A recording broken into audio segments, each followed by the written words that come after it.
Welcome back, y'all, to another episode of Selective Ignorance. It's your girl, Mandii B, and this is the place where sometimes the ignorance is selective and sometimes it's just good self-care. Y'all know I like to lean into my ignorance just a little bit, but today we're talking about y'all's ignorance and your inability to talk about opinions, not form them. If y'all think this is going to be like the episode I had with Ish and Barry, you are highly mistaken.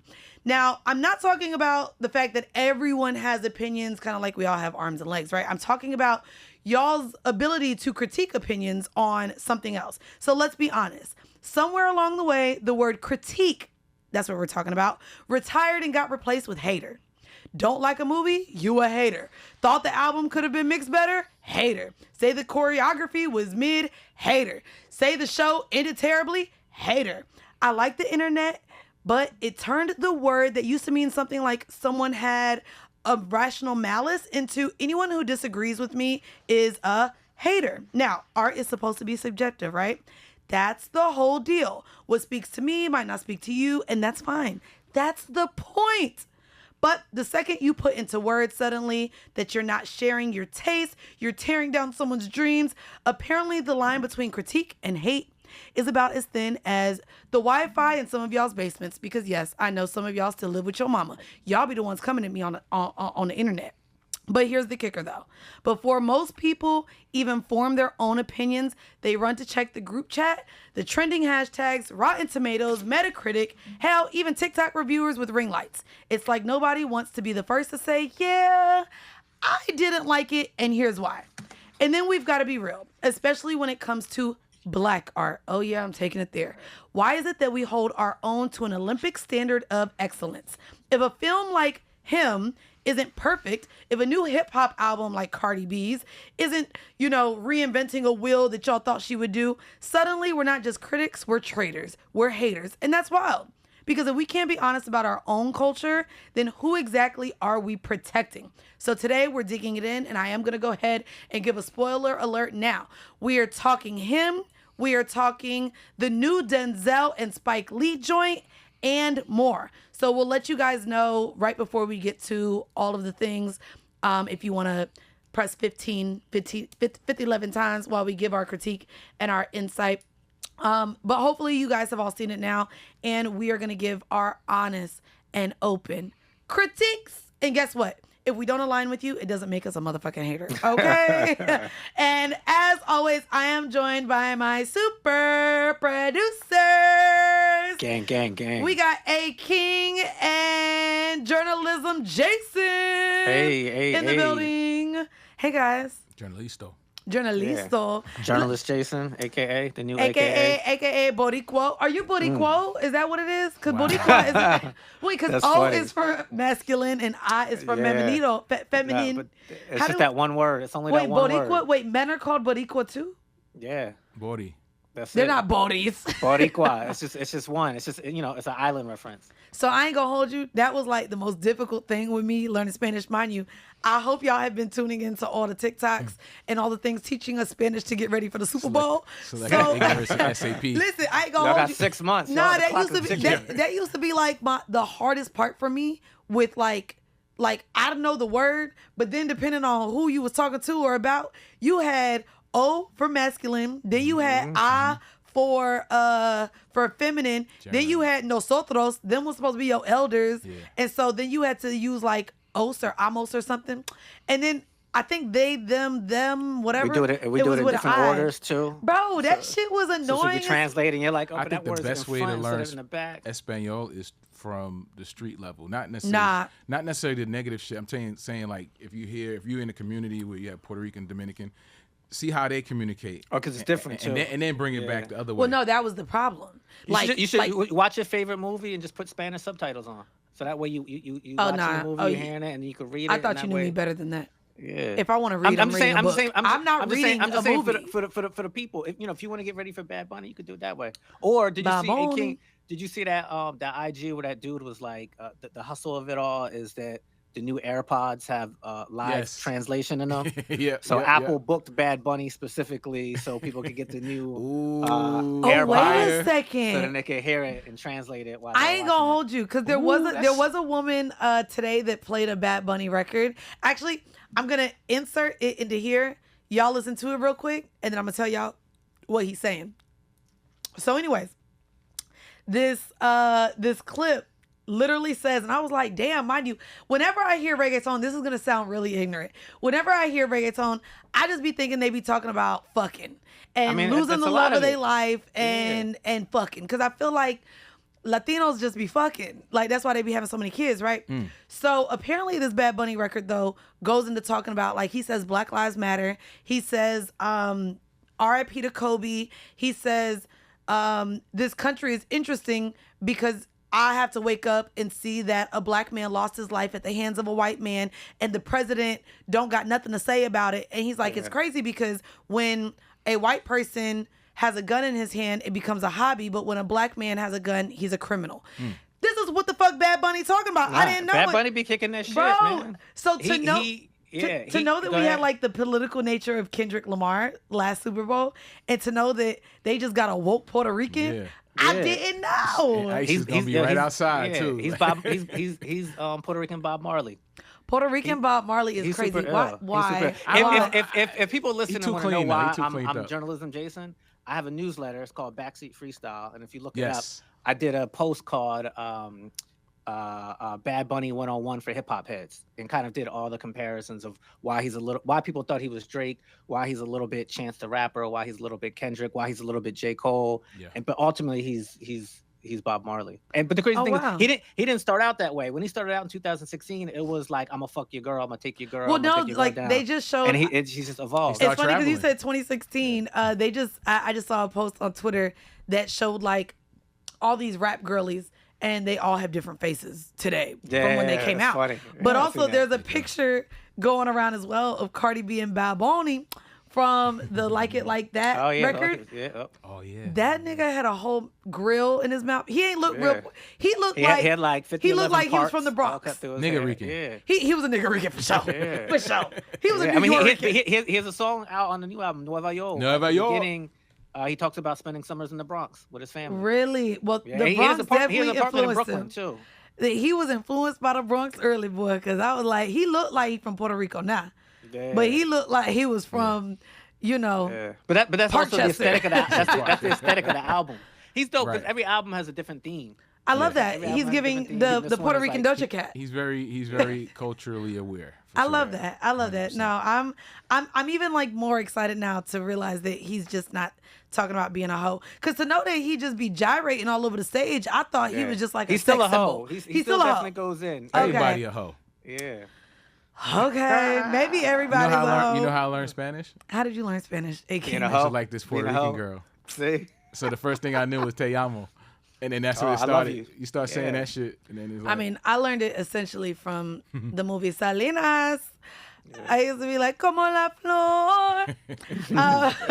Anyways, I guess we'll start with a quick catch up a little bit on me. I'm really, really excited about, I like to say Q4. Y'all would think I still work in fucking corporate. I literally talk like I'm still, doing monthly reports. And, you are in corporate. You do corporate podcasting. I do, kind of. We do. Don't make Black Effect sound corporate. No. I mean, just the space in itself. We don't sit at tables with. I mean, we're sitting at a table right now. But the people that we sit He's like, we from, not in our basement. Yeah, we're not sitting across the Grabberhand community. Nah, you're right. We're sitting across people who, tech writers. It's interesting because entering Q4, I actually just told my therapist it feels so weird. Like normally October, November. Every time I reach this time of the year, I'm burnt out. I'm like burnt out. I'm crying. I'm miserable. And this year, I'm actually really excited about Q4 because I get to focus on all of my individual ventures. So this year has been leading into 2026. This year, for anyone who has been living under a rock or maybe just found me, from December through July, August, all all bets have been off. My focus was becoming a New York Times bestseller with my book No Holds Barred, to do a manifesto of sexual, exploration and power, and and made it. But it was a lot of push. This is a book that, selling a book, selling anything tangible is freaking hard as shit. But we had a lot of teams, a lot of people in place that we kind of didn't want to let down, including Charlemagne. Shout out to Charlemagne the God. So now that the book is over, mind y'all, I also moved to Atlanta in December. So I was gone every, 3 to 5 days. I was on a fucking plane in another city. I've been going back to New York monthly, all year to record decisions. And now I finally get to get my footing in here in Atlanta. I am finally a radio personality. I haven't really got to talk about it here. You know what's crazy? I just told my friend Jayson and King, I just said, I gotta start talking about so next year I'm gonna win the lotto because literally when my tongue is so powerful, that you heard that. It is, all the ways. But no, it's been so powerful in me just speaking into existence the things that I want. So outside of wanting to move to Atlanta for a closet, I told everyone, I'm moving to Atlanta for radio. I'm moving to Atlanta for radio. When I put my foot down and said I was going to be leaving the best city in the world, which is New York, to come to Atlanta, I could have made up a lot of things, but I was like, I'm moving to Atlanta for radio. And I now have my own radio show. It's called Off the Clock. It is from 6 to 8 on Hot 107.9, and it's really exciting because it's like a show that's completely new to the station. It's a mix show. It is only a 2-hour show, but they're allowing me to have fun with the topics in between really good mixes. So essentially it would be like the show that you listen to getting ready either to go out to dinner, getting ready to go out with your homegirls, maybe in the car just driving around, but it's music that ties in with us talking about all the topics. You know what I mean? Right. And so it's just fun because I'm able to kind of creatively get onto that while also challenging myself. I ain't gonna hold you. Y'all see how long-winded a bitch is. That shit is hard, bro. We got hit them cues. We got 50-second breaks. How am I supposed to say all this shit in 50 seconds?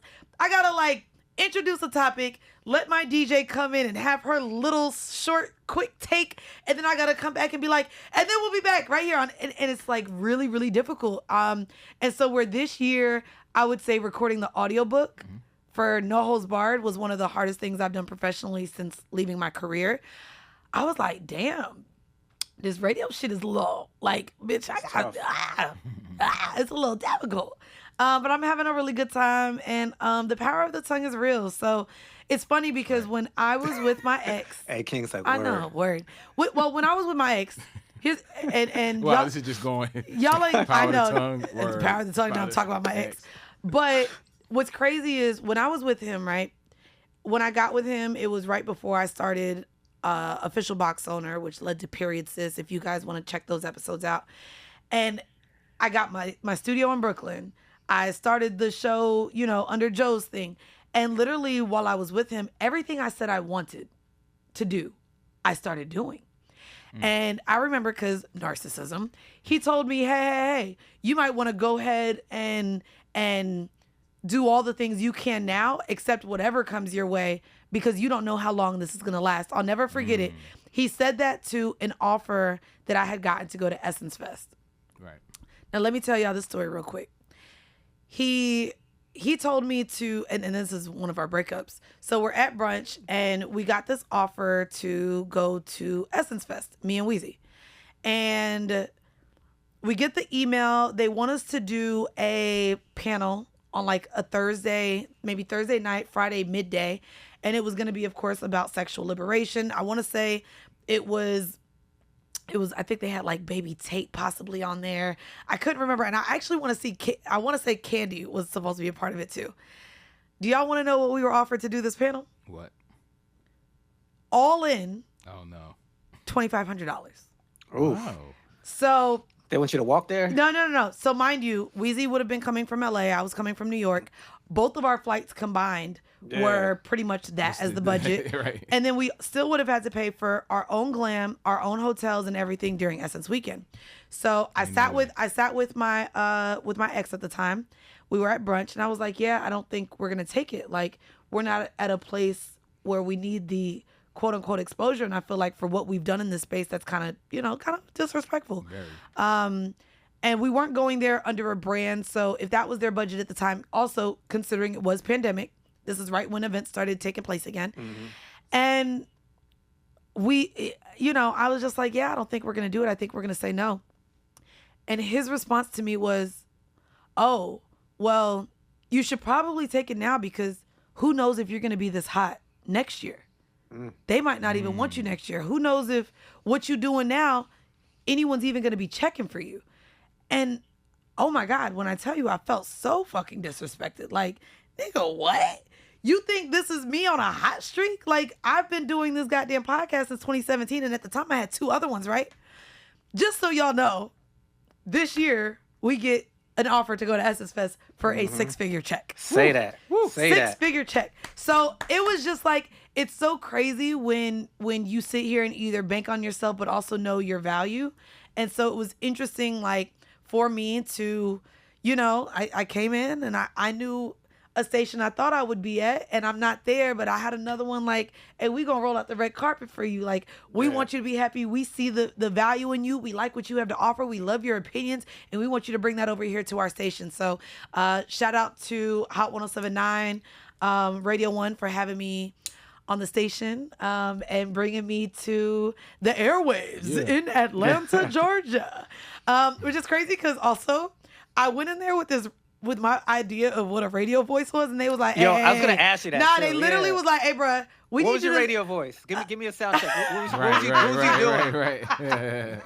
What did you try to do, and then what are you actually doing? Oh shit. Well, they made me literally like, hey, so we want you to sound like you sound on your podcast when you talking. So it just was like a little like. Like, you probably would have thought I was introducing a goddamn basketball team. Do it. You know, it was like... That's what it is. Give us an air check. Okay, so the air check would be like, hey guys, welcome back to Selective Ignorance, and we're here. Cut. Literally. So literally when I started, I was like, it's your girl, Mandii B, and we're back on Hot 107.9, and like, I had this like animated idea of what radio personalities sound like. Right. And they were like, all right, you see how you talking to us right now? Just do that. I've done that. I've worked on TV projects, and I had a host them, and I'll be like, yo, give me your podcast voice. No. It's like, literally, give me that. They were like, no, we want your opinions. We want you. I think the only difference is of course, I can't curse. Right. So it's me giving my opinion without all the fuck shit, damn hells. I think I can actually say damn and hell. But, fuck, pussy, dick, bitch. Off the table, yeah. All the other things I be saying. They taking your fingers away from you. You can't even. Baby, because I have the mouth of a sailor. Do I? But yeah, it's great. It's been dope. Dope. And yeah, I know. We'll have to catch up. On your transition to the A2, but also you're back and forth as well. So maybe not really. And then you in Jersey, no one cares about that. Listen, we right outside of New York. No, I don't want people to think I'm I don't like right the right outside of New York. It's Jersey, bro. I know. What's North Jersey? So you know what side I'm dealing with. And if you're watching watching this on video, you could tell he's from Jersey because he got the big body wide NY hat on. So it's given like, you know how when people be liking to say that Jersey is like New York West. He said, "Oh yeah, let me make New York so big on my hat that it includes Jersey." I moved to the suburbs. I work in New York. I just moved to the suburbs. Oh, I'm doing good. I'm in Jersey because I'm doing good. He said he got money. You tired of the rigmarole of the boroughs, city bikes, the Ubers, city bikes. You know what's crazy? I've never done a city bike. And I'm mad now because they got the little Lime scooters here in Atlanta. Yeah. And I'm like, damn, there's an app for this. And it's just the idea of downloading. It's downloading another fucking app that I don't want to do. But you know the concept behind that. Oh, yeah. There was one. Ride your shit and you drop the shit over there when the battery's done. I saw one on the side of the highway. And I said, why? Why? Because it ran out of juice. Oh, they ran out? They just leave it there and then they have somebody collect them and they charge them back up and put them back in the charging. I thought it was like a social media thing. Like, let me just leave it in the craziest spot.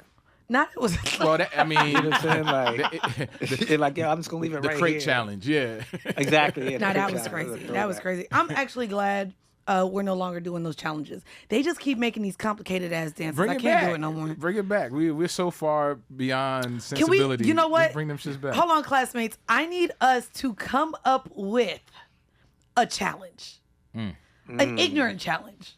One where people, like, to me, to be fair, the crate challenge was ignorant, so was the cinnamon challenge.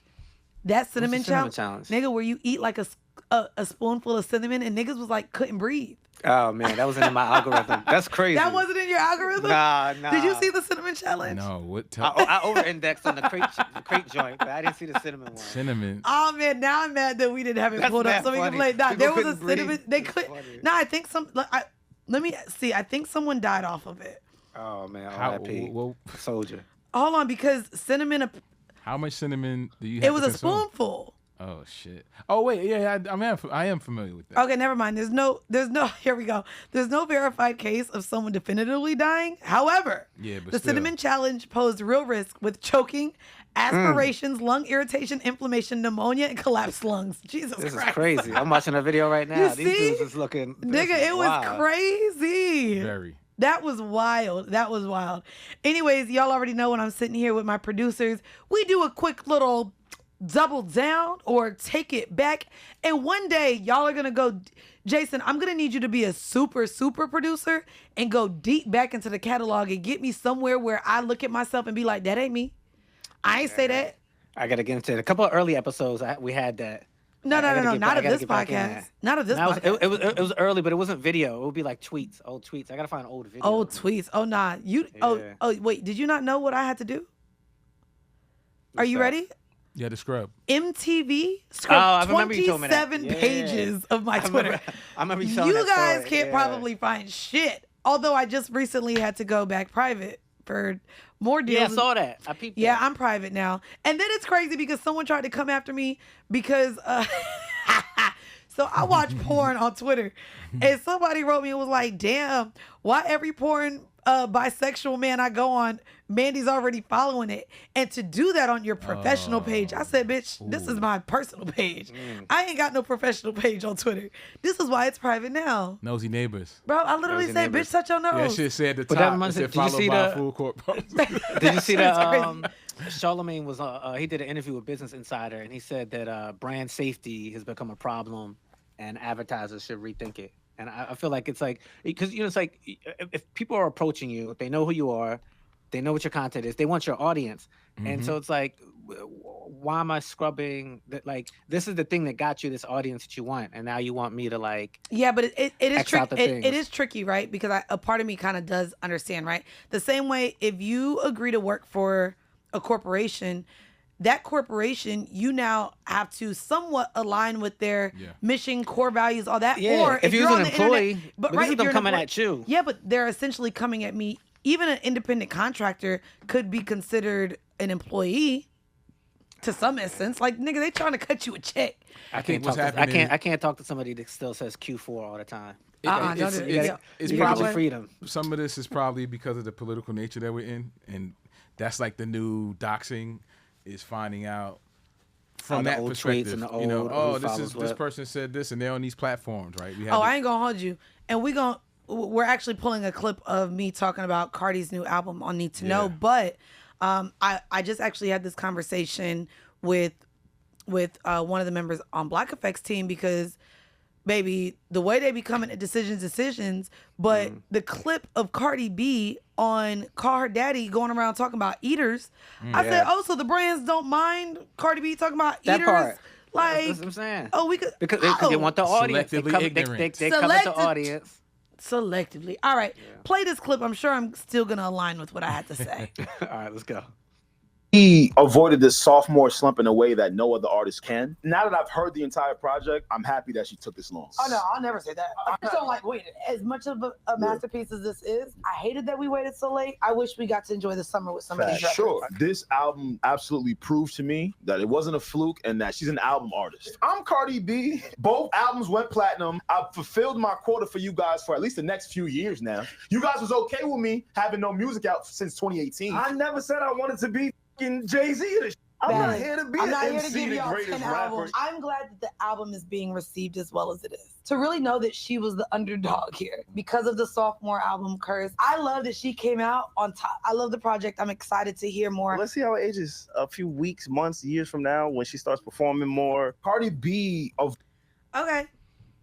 I hated that you had to wait. Hated that I had to wait. And it's not even that I had to wait the 7 years, as much as even she announced last year, and I think even the year before, that an album was coming. Yeah, they even dropped that other single with Megan. Yes. That was kind of No bongos, which was crazy because whether it was the label, whether it was Cardi, I do not know. She had to have hated that record. Well, I think Atlantic was going through changes so too. Bad.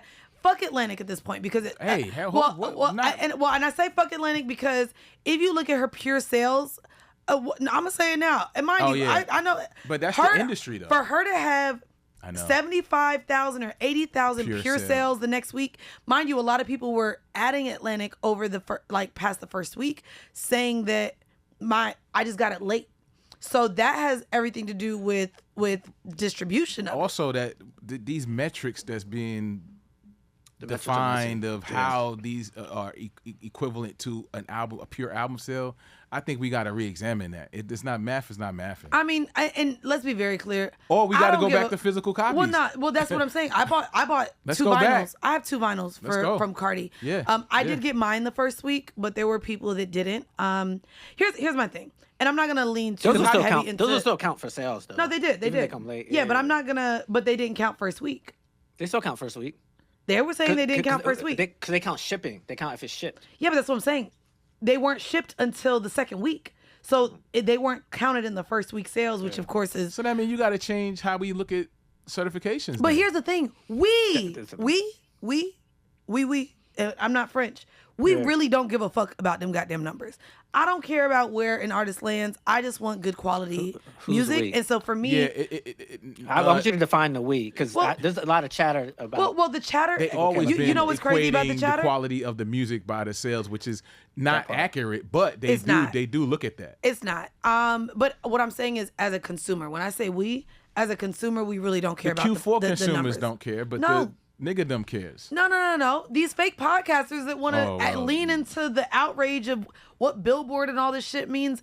We don't care as consumers. We want good quality music. That's it. That's it. So I'm not going to sit here and even dive into the numbers. When I say that I wanted this album earlier is because even every time, the checks clearing record, there's some really good records here that go off in the motherfucking summer. Like Day Parties is over. Whiskey Mistress ain't hitting like it used to. It's just a different. It's just a different. I mean, it's fall time. Yeah. And speaking of fall, if we talk about my impatient ass, I don't like to wait in line, and I'm mad that I've been waiting for the fall off now for about 2-3 years. Like J. Cole. J. Cole. Like, and I love J. Cole. I stan J. Cole. I am a stan. I've gone to every Dreamville. I've gone to almost every concert. Yeah, I left, nigga, back in 2011, I think it was. I left Memorial Day weekend in Vegas to fly to New York to see literally Elliott Wilson sit down with his Crown Series and talk to J. Cole. I am a J. Cole stan, baby. Right. The fact that everyone still wants to keep talking about you, like falling out of this beef and reneging on all that, just drop the goddamn fall off. Maybe that's the fall off. Excuse me? Maybe it's not a maybe it's not a product, it's an action. I'm glad I'm not in that room. He's just like, yo, I'm done with this shit. Are you saying J. Cole fell off? No, I'm not saying he fell off. I said maybe he's just like, I'm done. This is my exit. I'm quiet exit. That wasn't a quiet exit. Nigga, he was dragged for a year. He did the Dream. Look how he was received with the last Dreamville festival. As we know, his half white side is Irish, and he just. I need to know. Exit. Yeah, are you? What is happening? I'm saying that I can see a possibility. It's probably wrong, but I can see something where he's like, man, whatever. That was it. But on the other side, I think we'll get something from J. Cole in 2026. I don't think we're gonna get anything. You don't think by the end of the year we'll get it? I don't think it's time. Me personally. Why? Why? Especially when we see what Kendrick is doing and has done in the last year and a half since Not Like Us, and we see that Drake said, "Fuck all y'all. I'm finna be in Europe for the rest of my life." Drake definitely didn't say that. No, Drake said, "Fuck you, Americans." He didn't say it. His Canadian ass said, "My passport is elsewhere. I'm global. Fuck you, Americans." If you have Kendrick doing what Kendrick is doing, Drake doing what Drake's doing, Why would Cole not do anything right now? Cole has to be a tactician with this. He has to study that shit because he knows that his prominence is still there, right? We're talking about the big three. They're still there, especially in height of the beef. There's a lot of explaining he has to do, a lot of where he's at right now that people are curious about. I disagree. I think the best way he could do that is clean slate New Year. I'm not going to lie. If the fall off comes, I do not want him whatsoever to address or explain himself and stepping away from a beef. He's a pure artist. He can't address it. It's too late. It's too late to address it. You don't think he will, but just looking at who he is and the type of music he makes, you don't think he'll do like an earnest kind of like record? Yeah, he has whether it's to. the intro or the outro. I'm gonna tell you, he kind of just gives it. No, I'm not gonna lie. He might start an intro that way, and it won't be a disrespectful thing. It's him. Well, duh. With perspective. It won't because be. remember, I think what people lose in this whole thing, we go back to the blog era, right? Him and Kendrick had a relationship. We still don't know why that soured or what. I think it's a competitive thing, kind of like kind of like Nas and Jay. If Nas and Jay didn't have the beef, but they were still working, and then they like we're gonna do an album. But not only that, and they were supposed to do an album together. They did the album, but it never came out. Him and Drake had a very strong relationship. Yeah. He was just on. He was just went on tour. Was it no, real? I think it was. They've been fucking with each other since blog era. Is he still fucking with him? Yes, he also just top of last year, was on tour with Drake. I went to the concert in Tampa. Yeah. So Drake did a stint where he did half of a tour with him and 21 Savage. Yeah. Then he took a break, came back on that same tour, and did it with Cole. That was pre-beef. That was pre-beef. Right. But even the beef, it's funny. It's like, I feel like this is like, I keep saying like resume stuff, but like, I did Nas's podcast when I was at Spotify. Come on, and pop your shit, nigga. This subtle flex. So like, like Nas would, and I don't know how public he said this, but it's not nothing that's like super hidden. But he was like, you get successful and then it gets hard to communicate. And he's like, there was times when like when Jay did Jay-Z and Friends, when the R. Kelly situation happened and everybody went to Madison Square Garden. Nas was like, yo, I got the call and I was about to go, but he was like, I don't know how like square me and Jay were, so like I didn't go. And then he said there was other opportunities where he's like, I don't know what he's thinking, but I'm okay. And so they just lost years of like. I mean, not only that nigga just threw shade because he got that casino in Queens. He didn't throw it though. Who threw it? That wasn't him. That was the council. But that's another point. It's like stuff that circles happens, and then you're like, should I don't know what he thinks, and then it's like you're not like in the streets every day like you used to be, so it's like we're not like collaborating all the time, so then it gets weird communication. So I think that's what the Cole and Kendrick and now Jay and Nas is cool. They do stuff together. It's not a lot, but they have a good relationship. Whereas we don't know, but we do know enough that there's relationships between both crews, that there's some dialogue that might have been happening. Well, I guess then all in all, at the very least, am I right for saying I don't want to wait on certain projects? Look, I mean, we waited 7 years. I have a comment and I have a question about that. Go for it. Okay, go for it. I don't think Cole's going to come out simply because he's going to let Drake have his window. And I don't think he wants to come out. He had that window since last summer. Right. 100 of course, gigs. He's had a whole year and a half. I think Cole is like, I don't want to come out with an album when Drake's come out. Man, he need to come out same time as Iceman. Right. Give us the same drop as Iceman. I think he's waiting. But this is the part I want to ask you. He put out a podcast. Do you? Who? So J. Cole. Cole did. It was like a I listened to it. It was great. It was great. It was really good. Yeah. So I want to ask you, Mandy. So you said you didn't like waiting for Cardi. No. And you're getting impatient with Cole. No. Yes. And we mentioned the comment about numbers. So I want to ask, just talking about like haters and judging and review and kind of like taking it back to like the topic. I think some people judge albums based off of sales, like A King said, but I also think some people will judge a Cardi album and be like, I had to wait 7 years for this. It wasn't good. It wasn't as good as the wait. It wasn't worth the wait for it. And then it skews how they're talking about the album that has nothing to do with the album. They're just throwing in the wait. I didn't like waiting. I didn't like this. I didn't like that she included WAP on it, so the album is whack. See, I mean, I didn't mind any of those things. It's too technical. Yeah, like that's the thing. But y'all don't see that. You're not seeing it. Yeah, no, I'm seeing it because these fuck ass people act like they're motherfucking execs and A&Rs because they didn't followed execs and A&Rs since 2009 on Twitter, and now they think that they know industry inside like shit. And I think that's my frustration about like leaning into the numbers and pure sales and all this shit. Yeah. Bitch, I'm a consumer. I've never been an artist. I don't get into the. It's a whole process behind all the this fact shit. that people are like, let me look at the credits and see how many writers are on here, bro. And I use that to knock it, bro. Right. But that's what I'm saying. We're just in. It's weird because we are going to be dissecting this. Where I do think we are in know-it-all implosion. No, we're in a space of hate. People genuinely, I think, like to be haters. They do. Internally, yes. Internally, absolutely. Niggas love to be haters. Absolutely. Motherfuckers love to see somebody miserable, fall, be humbled.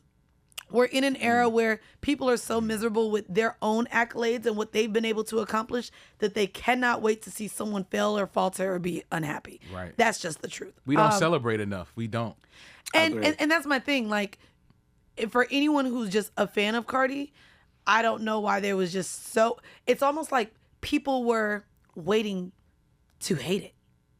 And then I think the fact that it actually was quality, people were like, oh, really damn, good. She gave us some good music. We happy. But then it's weird because then I'm like, people are like, we ain't need 23 records. We could have done just 12. I'm like, but then when people give us 12, they're like, I said that this is like an EP. This isn't really an album. Cause that part. I said that about your boo. Who's my boo? And I fucks with Chris Who's Brown. My boo? But when Chris Brown put out the album that had 100 songs, I was like, I'm not gonna lie. I'm like, bro, give me 50 every time. Fuck out of here. No, drop it, give me 50, baby. Drop it, give me Chris 50. Brown is phenomenal, but I'm like, he's so dope. Like, don't give him everything, my nigga. Just that lets you know how dope he is, and he's always working. That's how dope he is, and he's always working. And the fact that if you guys look into, I really like to say, I'm the one that brought it up. This is no longer available to you because I said I don't see the thing is, but. The record that went viral, Under the Influence, was a B-side record from an album from like 3 years ago. It wasn't even a throwaway because I thought it. It was just like 2 albums. I brought it up that it was like my favorite record, and it doesn't get enough love. Like me and Bridget used to bring up a lot of dope records that we liked, especially from R&B artists. And I was like, this is one of my favorite. And then next thing you know, it blew the fuck up. Crazy. And so that's what I'm saying. Like I'm not mad at that with Chris because that's what we're seeing with a lot of artists. They're getting songs blow up from back then. Do you know the Doechii record that uses the sample that leans into therapy? Yeah. That was dumb old. That was on like a mixtape of hers. Yeah. And it blew up. So I'm not mad. We got to get back to timeless music. But that's what I'm saying. But we got to give shit time. No, niggas don't want to give time. They just want to. But we waited 7 years for Cardi, right? Yep. Why we can't? Lauryn Hill, we still waiting for a second album. Waited a long time. And I'm not saying that in a bad way. It's just that that's how great that artist is. Wait. You think we're getting one from Lauryn Hill? No. I know. She don't. I think at this point you just got to leave it there. I don't want to. That's the legacy. Miseducation of Lauryn Hill. That's it. And then the studio, the live in studio stuff is cool too. Those are like I really like those. Annex shit. The unplugged. But I think that's the legacy. Like, yo, she's so dope. She gave us one. Okay. I mean, that one was album of the year. That's it. Like, what else do you want from her? Like, she's solidified. Hey, Kid, what were you gonna say about know-it-alls? You were saying. I think everybody is fucking chiming. We just chime in on anything without any expertise on the topic, anything. And that's what these social media platforms allow. There's no rhyme or reason. Everybody just go, and I think that's what induces the hate.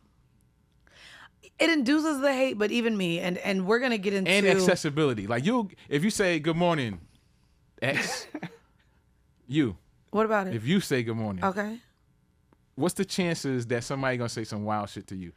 I mean, I think like my morning ain't good. I mean, it's crazy because like they'll bring up some dumb shit from. But that's where my mind went. To be honest with you, there's people who hate me as a podcaster. There's people who hate some of the content I put out.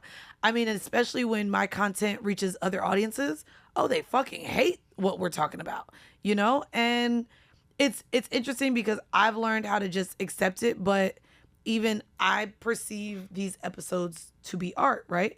If someone listens in and is like, yeah, I fucking hated this goddamn episode, I accept it. Not everyone's gonna like everything. It's funny because when I record episodes, there'll be episodes that I fucking love. Mm-hmm. I was like, oh, we killed it.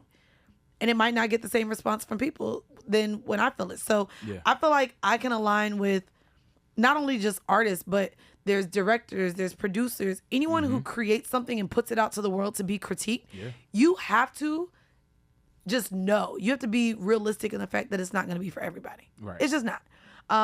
But I do feel like we, and when I say we, it's Black people, our culture, lean into really wanting to just hate everything. And I hate that for us. I really do.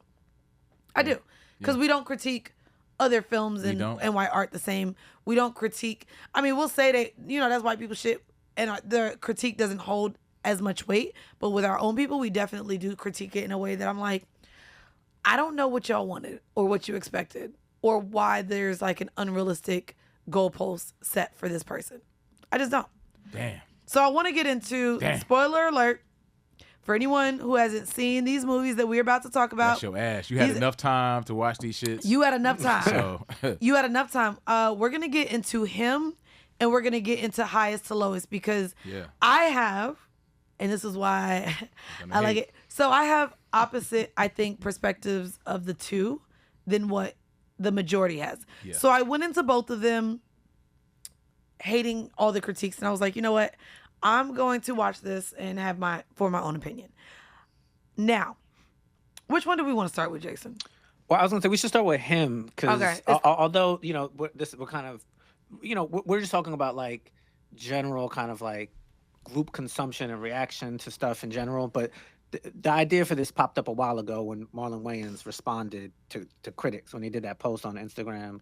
And he said, I respect their work. But then he talked about how some movies that are classics that aren't critically received well. And he talked about like White Chicks and some of the other stuff. So I think we should stick in like him first. So we'll start with him. Him is a film starring Marlon Wayans and Tyreek Withers.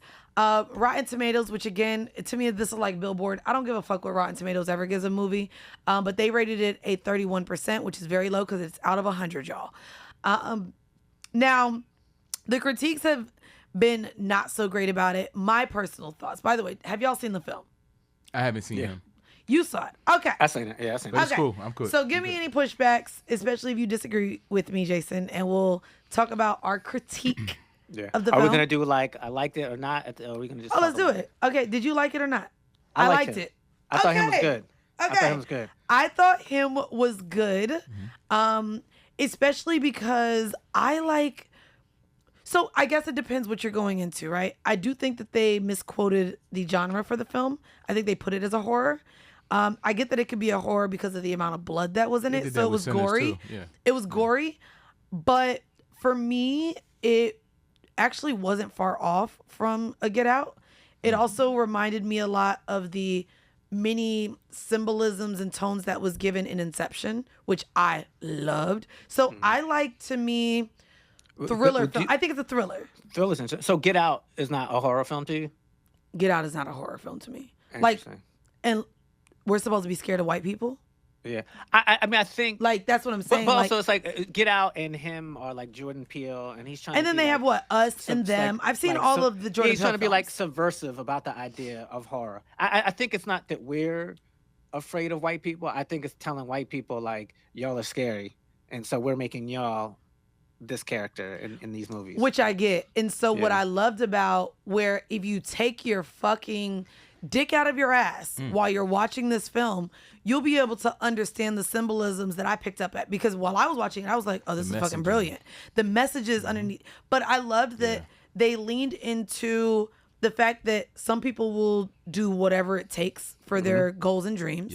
So you had that portion of it. Then I loved seeing football. Football in the place of this somewhat cult in terms of, we know how Americans see this as the best sport in the world, even though fucking FIFA and soccer really is. Americans are like, fuck that. Football is it. That is the American sport. You don't watch football. Who? You football. I'm talking about... that's why I said FIFA, nigga. I don't do that football shit. But for America, football is... Baby, it's to the point where you already know all the Red Pill podcasts are like, all right, ladies, get in the kitchen. We don't want to see you on Sundays. It's football days. Like, men get a whole day where they don't have to be fathers, husbands, boyfriends. Literally, America has set it up to where men just get to have their own day for once a week for about, 12 weeks? Longer than that, right? Because there's preseason and what you call it. I think the other side of the coin, like us, like the Black and Puerto Ricans and the Latinos, I think we multitask. We're not gonna. I think that day is for white people.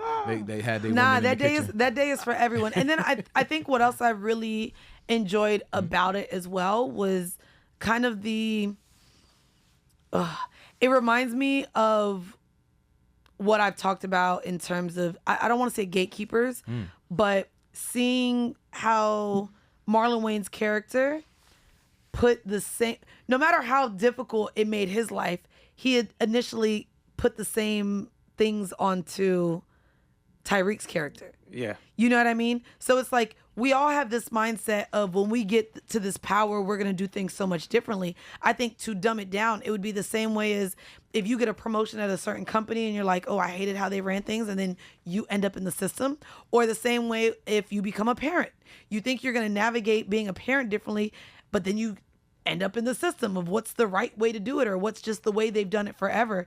And so it was just, I thought it was great. I don't like blood, so I didn't like seeing all the blood, but I thought the graphics were great. I really enjoyed it. I enjoyed it for what it was.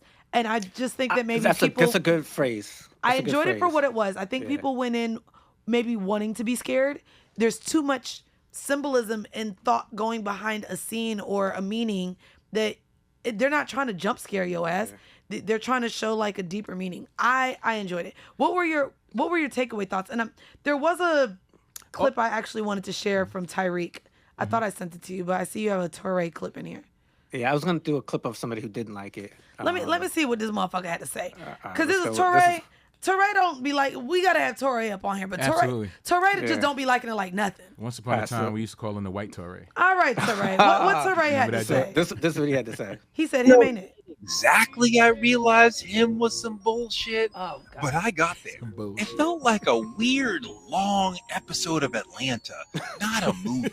I respect the effort to combine the vibe of football and the desire to do anything to be the greatest and the tropes of horror movies, but this shit just ain't it. So that's all he said? I think that's enough. Do you want to know what's? Do you want? No, I would have loved to see him go on because it just sounded like he just wanted to hate it. I'll be honest with you too. But I think he's saying what you're saying, but just the opposite coin. Like for what it was. Like you have grace for what it was. But can I say how crazy it is for all of the praise we've given Atlanta? Why is it now bad for a movie to be a long episode of Atlanta? But I think answering that is you have to be able to like it for what it was. Like I did enjoy it, but I didn't think the execution was top notch. Do you want to know what? Do you want to know why I also think he said that? Because low hanging fruit.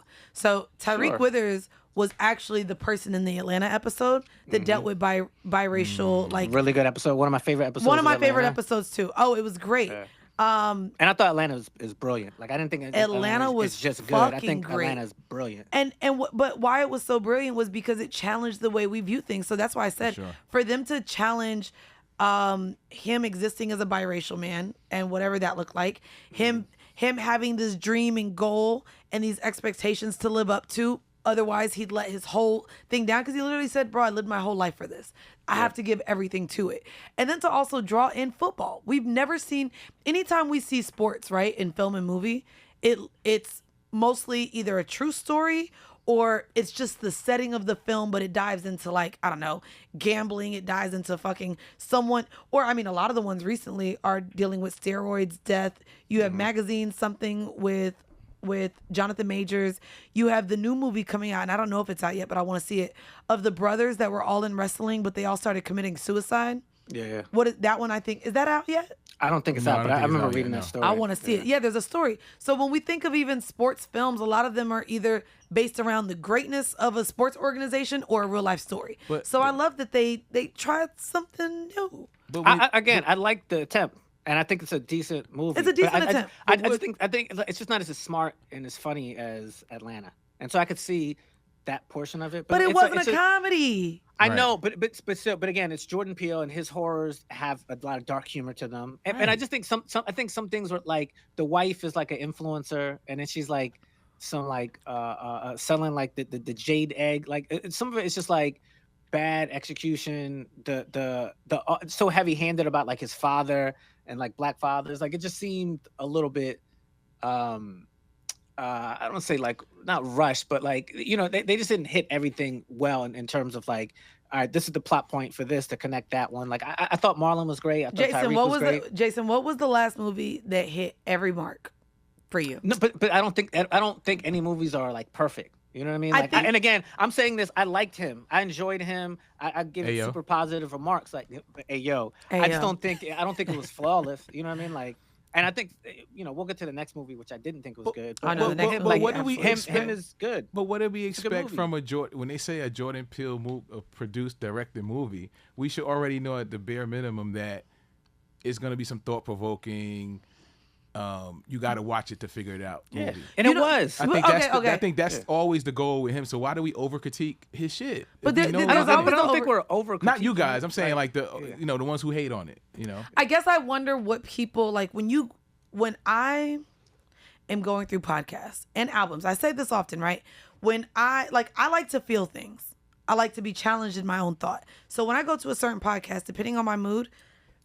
If I'm in the mood to listen to politics, I'm going to go to Higher Learning. If I want to laugh and hear people get cussed out, I'm going to listen to The Read.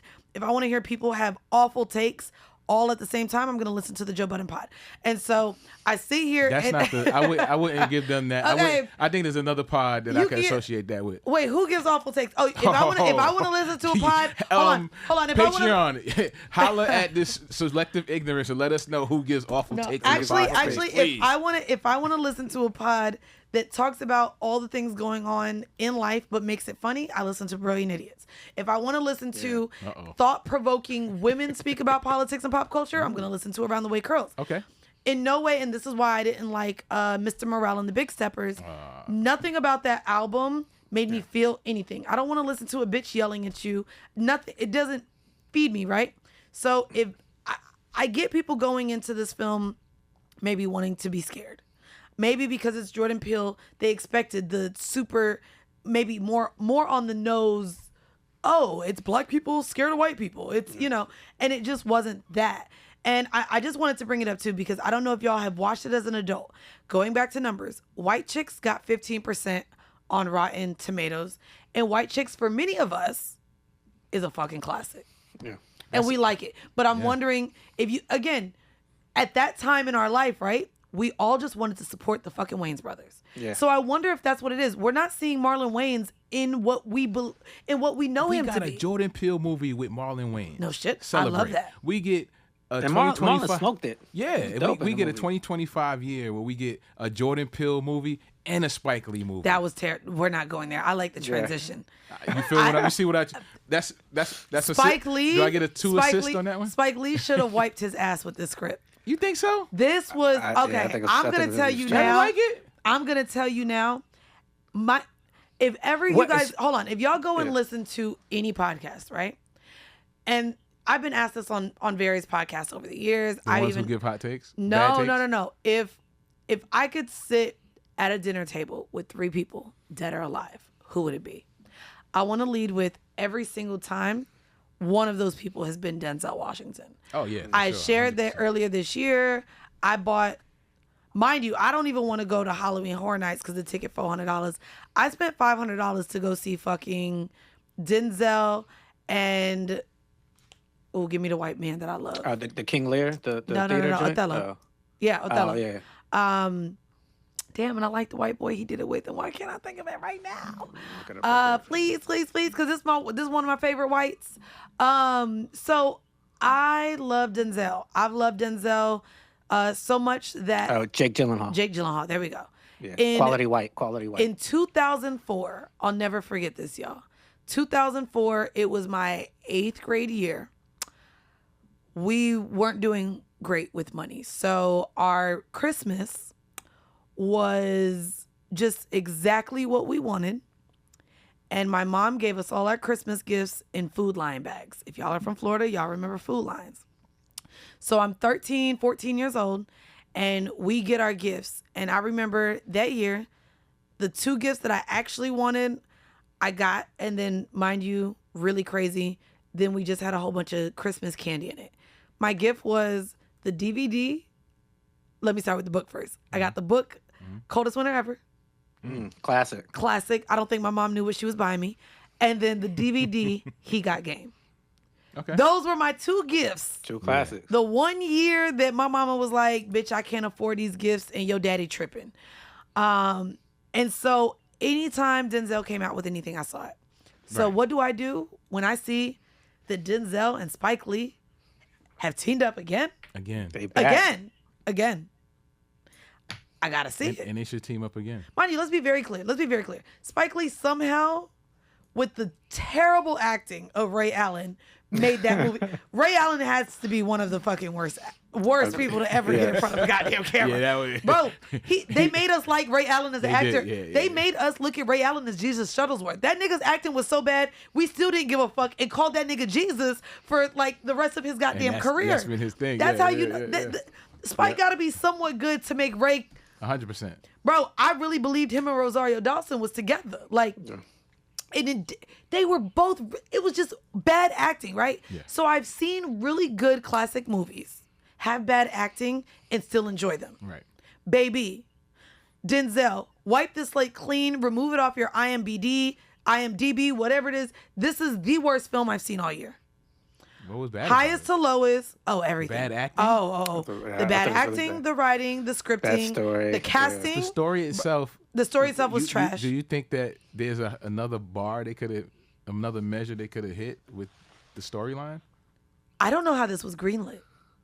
Well, Spike could do what he wants. No, it got greenlit. It wasn't Spike. It came through Denzel. Yeah. Denzel got the script, and then Denzel reached out to Spike. I'm surprised that Denzel liked and the A24 script. produced it. Well, you gotta look at it. And the script was first time. This is his first credit. The scriptwriter's first credit. It should be in his last. And okay, in his last. So maybe, and this is just based off the story of Chadwick Boseman and how Denzel sponsored him quietly. Maybe that's, Denzel recently came out and said that he's got 7 more films left, and maybe this was his like, I'm gonna hold you down, little YN. I got you, little script writer. It was that white dude. Oh, Even white, that, white see? N. No, Not a YW. Well, maybe he was like, yo, I fucked with this kid. I'm gonna get him his launch. This is gonna be his launching pad, and then I'm on to the next thing because he's gonna be in Black Panther, right? He's gonna be in some other movie, so it's like, maybe Here's my just a thing. bucket list I'm gonna let anybody who liked this film. Good for you. I liked it. You liked it because I didn't look at once I saw what the movie was. I was like, okay, they're telling a story about the music industry and where we're at in the digital age. That is not what they were telling. That was my takeaway. But I thought that was the worst part of it. It was just old. Here's the thing. And by the way, the same way that Mandii says she reveres like Denzel, that's how I feel about Spike Lee. Yeah. Like it get me. Like I'm waiting for a big prestigious Spike Lee, right. memoir or biography book. Like I think his work's amazing, but it's like he's like completely out of range on this. Like it's like mad old, pull your pants up, like respectability politics with it all. Like and it's like supposed to be the modern music industry at the end. Like it's like. By the way, the sound design, and you are a sound designer. Oh, the sound design was terrible. So you even liking this shit? Don't even get me started on the sound. Yeah, there was some issues. I guess maybe I'm over. I don't I don't think that Denzel and Spike could do any wrong at this point. So even if they do something like this, I don't look at this list of their previous collaborations. No, I don't know Better Blues. Fire. Okay. He Got Game. Malcolm X. Inside Man. Of course. I love the standard. Wait, Inside Man was Spike Lee? Inside Man was Spike Lee. I did not know that. But what I'm saying is, right. But what I'm saying although, can I just say Inside Man?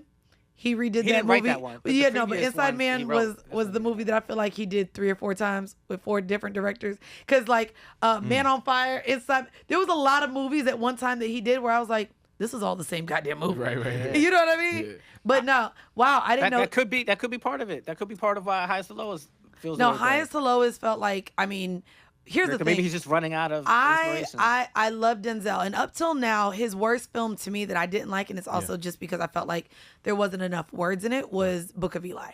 And maybe I love Book of Eli. I thought that was a good movie. I hated it. Another messaging movie. It was one of the messaging movies from the Bible. It was in black and white, and I felt like he had maybe 15 words Shout the whole Carla film. with Maris, because you don't like. Yeah, we're not gonna do that. We're not gonna do that. It's not that I don't like Maria, the Bible. Mary, Joseph. What's she? If Denzel's hair was different, would it be better? Would his contribution to the movie be better? It was bad. The Tyler Perry wig, spray on. It was a Tyler Perry 2012. I fucks with him. And here's the thing. where I wanted to even lean into these critiques, we started even talking about Cardi and Waiting, but what people thought of the album and now getting into these films. I mean, do we not like the First Amendment? Do we not want to allow people to have differences of opinions? Like me saying how much I hate this film doesn't make me a hater. No, it doesn't. I don't think. It doesn't make me a hater. It makes me be someone who hates this film. Right. But I think, what is... Yeah, you can hate something and not be a hater. I'm pretty sure if you saw Spike and y'all had a dinner and you told him, he said, hey, what do you think about the movie? And you told him. And then you said, yo, I expect the next one to be that.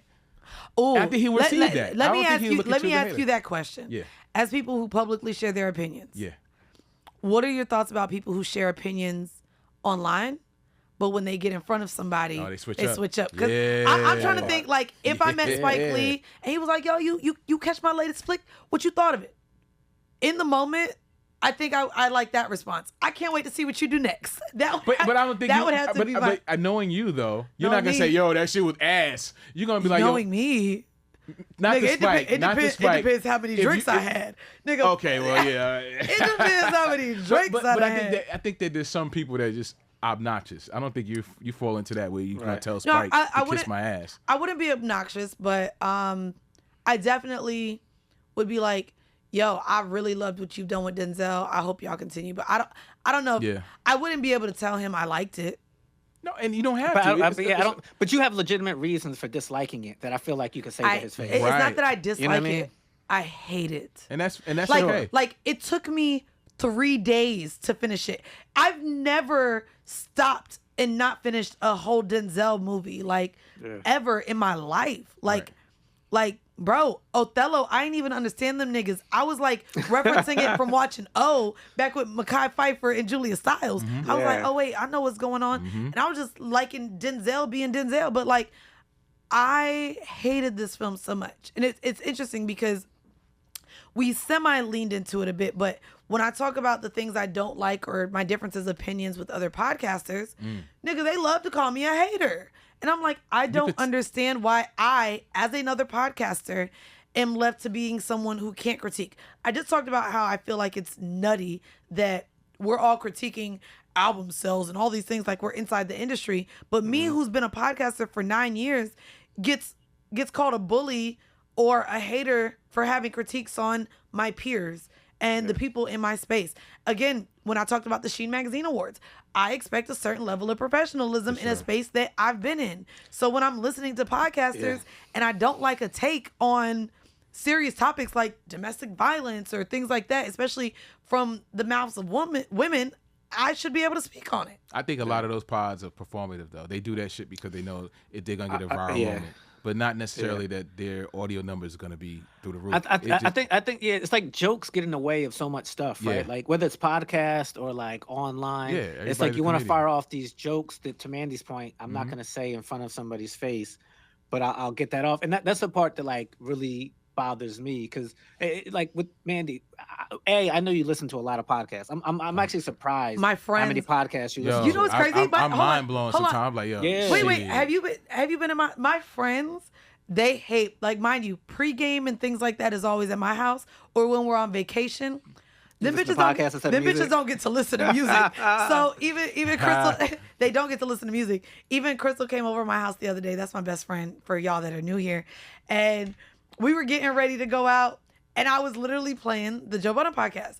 She was like, bitch, do you never, like, how do you always have this on? And I said, well, let me tell you, I'm an hour and 20 minutes in and there's an hour and 41 minutes left. So it takes me days to finish it. And then when I finish it, the read is also over an hour. Higher Learning is over an hour. Higher Learning also drops twice a week.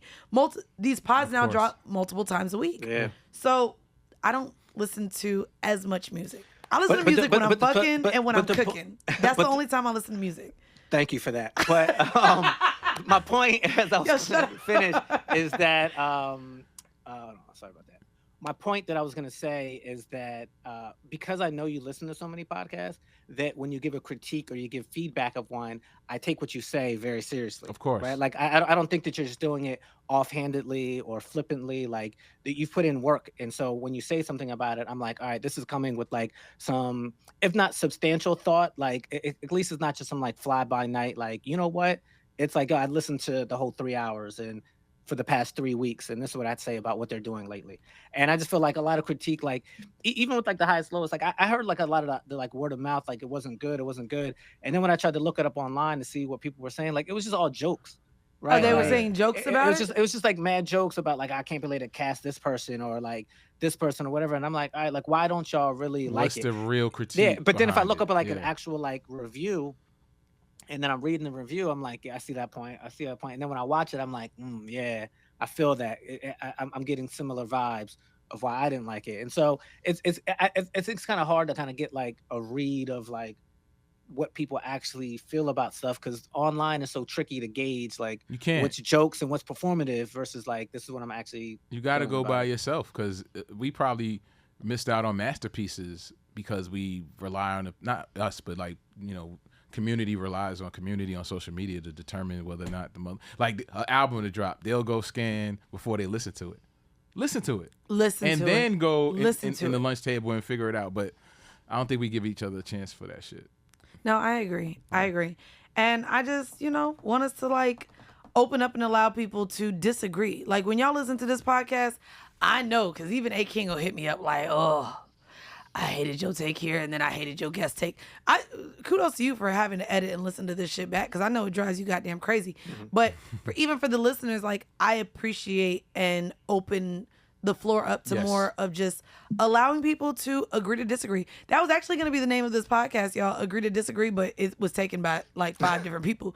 And I like selective ignorance better. Anyway. I love selective ignorance better. And what's crazy is I think it came from a conversation with somebody who said selective, and it just stuck. It might have actually been Ish, but I ain't going to give him that credit because then he's going to want a percentage or something. But man, I have a question for you. Talk to me. So you were mentioning like the things you do and you consider them art. And so that means there's an audience for it. Yep. What do you imagine your audience? Who listens to all the combination of stuff? Because obviously you have a huge following, right? Like you have 300,000 people on Instagram. If you combine all your stuff with podcasts and everything, it's a substantial group that's checking in with what you do. And who do you imagine who your audience is? Like, yeah, like I know for sure from a female listener, I believe that audience is. I believe them to be educated. I believe them to be making good, substantial money. And I believe them to either aspire to be as open as I am, or women that are just as open as I am. Like they don't take no shit and they're opinionated and they're just as grateful as I am that we live in this part of the world, not the world, but also we're in 2025. Right. This part of I don't know this part of life. Because I don't know if I exist as who I am if I was born in the 1960s or born, you know, in a different era. We're in this era. There we go. And so I believe that those are my female listeners. The male listeners, I think, hate listen. I think I have a mixture of men that like to hate listen to me, but also men that might not be as misogynistic and appreciate the perspective from a woman's standpoint. I do believe my audience is skewed between 25 to 45, a little older. Just because I like to get into the shits. I don't think I have a young audience. I don't carry myself very young. Q4 talk. You know what I mean? And then, so I'm asking you this then, because you mentioned the other day when we were chatting, you said the reaction if somebody checks your social is one thing, and it seems like it's mixed or people are hating on you. But in person, when you encounter people, it's all love. Yeah, it's way different, but it's probably like what we just talked about with Spike.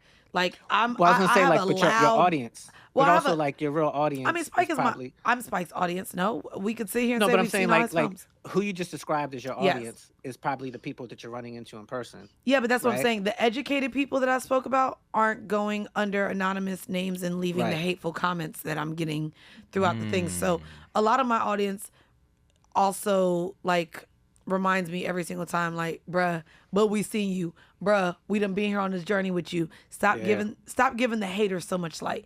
And I think that's the part about this. Like, we love the freedom of speech to be able to critique, to uplift the things we like. And it's not that we're tearing down the things we dislike. However, unfortunately, the hate is louder than the support sometimes. You know what I mean? Because it's also just what people enjoy. I was just saying on my radio show when we were talking about Nicki and Cardi, she was like, I just want the girls to stop fighting. And in my mind, I was like, I don't. This is entertainment. And unfortunately, like, the things that we share, especially when we hate something, is viewed as entertainment for a lot of us. And we like the gossip. We like the mess. We like the divorce chatter. We don't like when people are happy. And so, unfortunately, the hate becomes loud because that's also what we like to consume. We just do. I just, in terms of critiquing art, there's a way to just say you don't like something without making me seem like I'm a hater.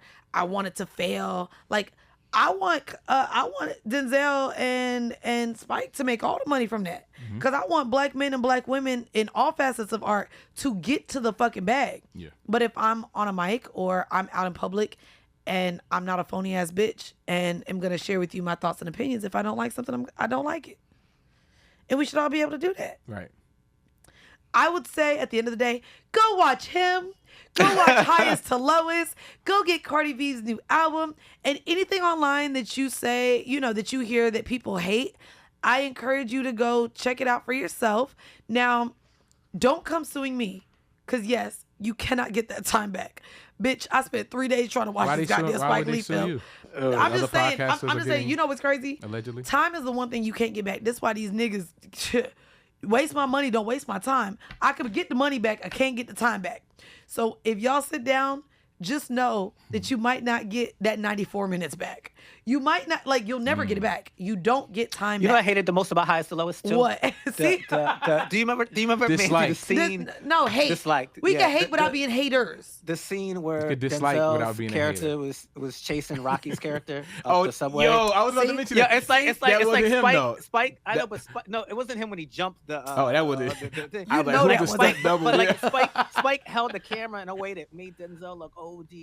Like he's like mad slow. When he was going up the steps, I was like, yeah. There's a better way you could have cut this. You're right, because it looked like he was out of breath, but he wasn't. I didn't like like a lot when he of started running. I stopped and I went to. I was like, yo, Denzel's bow-legged. Like, it was all weird. Not Denzel bow-legged. I wondered, how old is Denzel? By the way, he is almost 80. So like, this ain't no stunt double. Right. I mean, this is a stunt double. Because he's almost 80. Spike, you got to protect your man. You got to hold him down. Like, yeah, he was like, ugh. Mind you, I don't know how much of the film he actually did himself, but Gladiator, he was out there doing some things. So, you know. I mean, look, I think he only fought in the pond or the river at the end. Other than that, he just kept putting his Versace cloak over his goddamn shoulder. That was crazy. Look, I mean, they hated Belly when it came out. Now it's a fucking certified classic.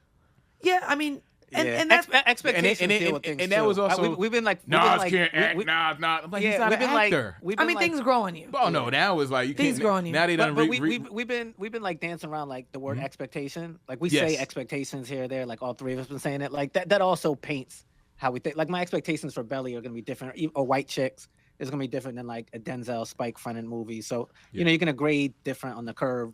For that, which I think that's probably what it is. White Chicks is a classic, but it's also like a classic. It's a late night. Like I don't have to change the channel on HBO. I'm already White Chicks is the movie as an adult you put on when you know you don't want to finish the movie, but you're okay with missing it, so you know you gonna fuck in the middle. Like it's okay. Nah, yeah, it's a different type of. There's certain movies it's a different type of classic. Like it's a different type of classic. Like you're okay with not finishing White Chicks. Love White Chicks. That was my favorite movie when I was 13 before I was fucking. But now White Chicks is so good, I'll turn it on. Classic. Okay, just so y'all know, my other favorite movie is Law Abiding Citizen. But that's also a movie where I might suck your dick and we're gonna miss a large portion of the movie. Look, y'all both. I gotta look Law Abiding Citizen. Wait. Who's the white man? Who's the white crush you had in this? Nigga with Jamie Foxx and Gerard Butler. I mix up him and Russell Crowe sometimes. But Gerard Butler. Nigga, you've never seen Law Abiding Citizen? Yeah. Hold on. I remember seeing the trailer. No. Anyone watching right now, I'm going to give you guys some of my favorite films real quick before we get out of here. Just so that now you could judge me if you're like, Mandii the movies. I did see this. Yeah. Bro, I did see this. Some of my favorite films. Okay. So Law Abiding Citizen. Yeah. 100,000%.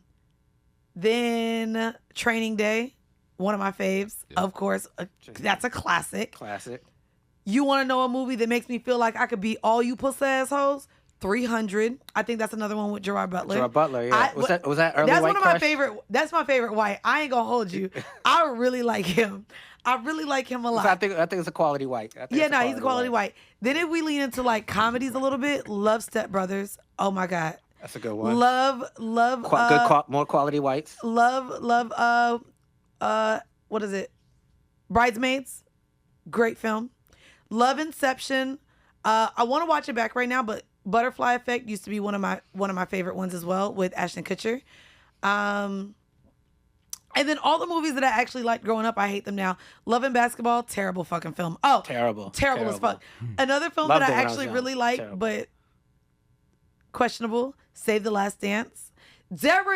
Derek, you can't help who you love. That is Julia Stiles. Julia Stiles could never dance. She was moving so slow. She was moving so stiff. I don't understand. And people was watching it like, ooh. Live your dreams. Look at her. It's not as hard as crazy.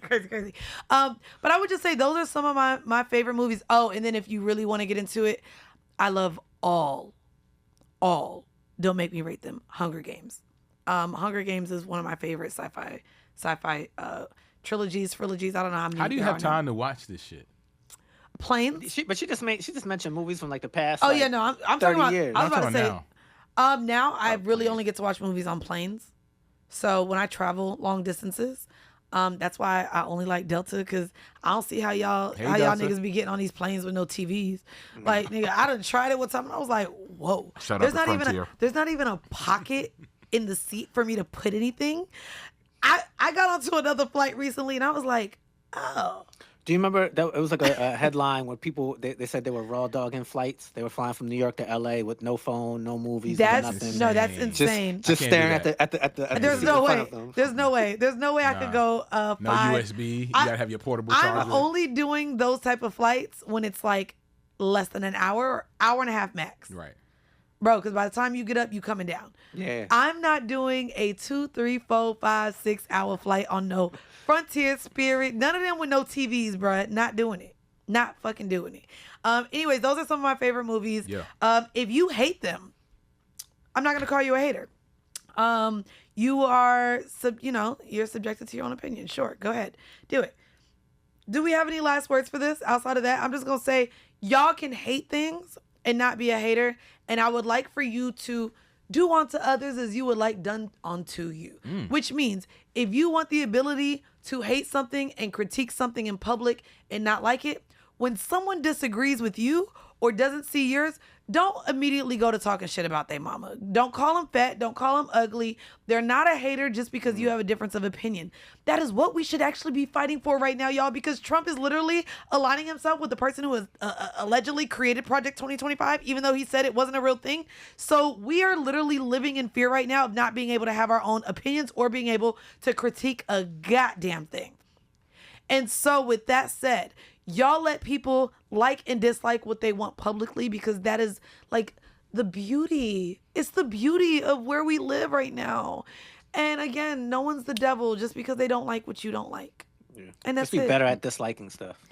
And Mandy's quoting Bible verses too. You heard I that? did not quote others. Wait, was that a Bible verse? Matthew chapter 7 I feel like somebody verse don't 12. rap that. Somebody don't rap that. Let me ask ChatGPT. Has anyone rapped do unto others? This was a verse. Both Thugs and Harmony for sure. It's the thuggish ruggish bone. Listen, somebody. Anyways, do y'all have anything y'all want to let the people know? Y'all got anything going on? Jayson, you said you working on a lot, y'all. I don't know what he got going on. He ain't letting me know nothing over there what he doing. No, I just be knocking out my newsletter, right? If you like rap, check out my newsletter. You can peep it at JaysonRodriguez.info. JaysonRodriguez.info. We're gonna put that in the description of this episode so that people can get to know your mind journalism, Jayson. And A King, anything with you? Yeah, it's a few things. Nothing to talk about yet. Oh, I can't wait for the announcement. A lot of stuff cooking. A lot of stuff cooking. Stuff is cooking through Q4. God. Yeah, there you go. Both right, y'all, you know what I mean? Ready to come out the oven. It's crazy. Q1, All right. Well, y'all, as always, you can check me out on Decisions every Monday. You can also get my New York Times bestselling book, No Holds Barred, a dual manifesto of sexual exploration and power. And then make sure, if you haven't yet, turn on your notifications, all the things we are dropping now every Tuesday and every Friday. And then for the Friday episodes, if you want to watch the full episode of our Friday episodes, head on over to our Patreon. That's patreon.com/Selective Ignorance. And y'all, this has been another episode of Selective Ignorance, where curiosity lives, controversy thrives, and conversations matter. See you next week. Bye.